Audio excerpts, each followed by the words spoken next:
The Death Star is a fictional mobile space station and galactic superweapon featured in the Star Wars space opera franchise.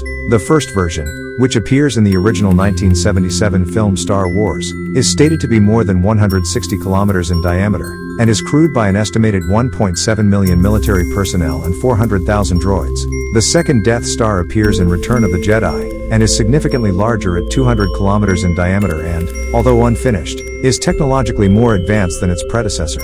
Both Death Stars were built by the Galactic Empire to strengthen its control over the galaxy, and they are armed with kyber crystal-powered superlasers, which can destroy entire planets. 4 ways to die. Stars can die in 4 different ways.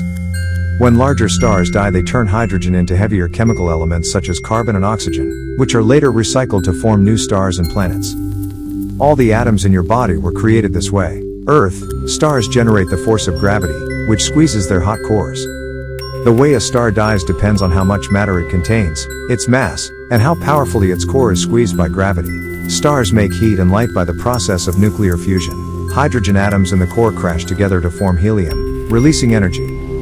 In small stars, when hydrogen in the core runs out, the star's light and slowly fades. But in more massive stars, the core is so hot and dense that fusion can spread beyond it, changing the star's appearance. Small stars. Stars with less than half the mass of the Sun fade away very slowly.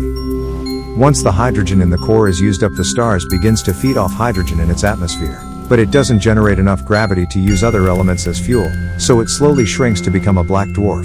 This will take far longer than the age of the universe, up to 1 trillion years. Medium stars. When a Sun-like star has used up the hydrogen in its core, nuclear fusion spreads outside the core, making the star expand into a red giant. The core collapses until it is hot and dense enough to fuse helium, but eventually it runs out of helium too. It becomes a white dwarf and its outer layer spread into space as a cloud of debris. Massive stars. Stars over 8 times more massive than our Sun end their lives in strange and violent ways. The heat and pressure inside the core become so great that nuclear fusion can not only fuse hydrogen atoms together to form helium, but can fuse helium and larger atoms to create elements such as carbon or oxygen. In next video we will explain about another part of the star's death.